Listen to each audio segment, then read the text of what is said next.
Captain அவர்கள் எங்கள் அனைவருக்கும் குலதெய்வம் அவரு. அவருடைய மகன் இன்னைக்கு இளைய மகன் சண்முக பாண்டியன் அவர்கள் நடித்த திரைப்படம் படைத்தலைவன்.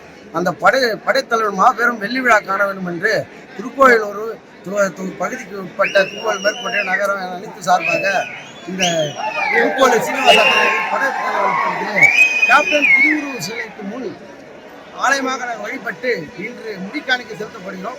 இந்த எங்களுக்கு தலைவர் கேப்டன் அவர்களும் அழக பொதுச்செயலாளர் அந்நியார் அவர்களும் மற்றும் எங்கள் இளைய இளைஞரணி செயலாளர் மற்றும் இளைய தளபதி அவர்கள் விஜயபிரபார் அவர்களும் எங்கள் படைத்தலைவன் சண்முக பாண்டியன் அவர்களும் எங்களெல்லாம் வழி நடத்தி கொண்டிருக்கும் திருக்கோயில் முன்னாள் சட்டமன்ற உறுப்பினர் விழுப்புரம் மாவட்ட அண்ணன் எல்வி அவர்களும் எங்களுக்கு பக்கப்பாளர் கள்ளக்குறிச்சி மாவட்ட அண்ணன் எஸ் அவர்களும் மற்றும் எங்களுக்கு உறுதுணையாளர் கழக நிர்வாகிகள் முன்னோடிகள் ரசிகர்கள் தொண்டர்கள் அனைவரும் ஒற்றுமையுடன் இருந்து இந்த படம் மாபெரும் படம் வெற்றி படமாக அமையும். வருங்காலத்து கேப்டனின் இல்லாமல் தமிழகத்தில் யாரும் ஆட்சி அமைக்க முடியாது என்று இன்று சிறப்பாக வழிபட்டு வருகிறோம். அவர் திருவுருவ சிலைக்கு அடுத்தது இதை முடித்து படம் முடித்து வெளியே வரும்போது 12:30 மணிக்கு இங்கே அன்னதானம் சாப்பாடு வாங்கிட்டு அனைவருக்கும் பிரியாணி வாங்கிட்டு இப்போ மற்றும் 15 பேருக்கு மேல் முடி கணக்கு செலுத்துகிறார்கள்.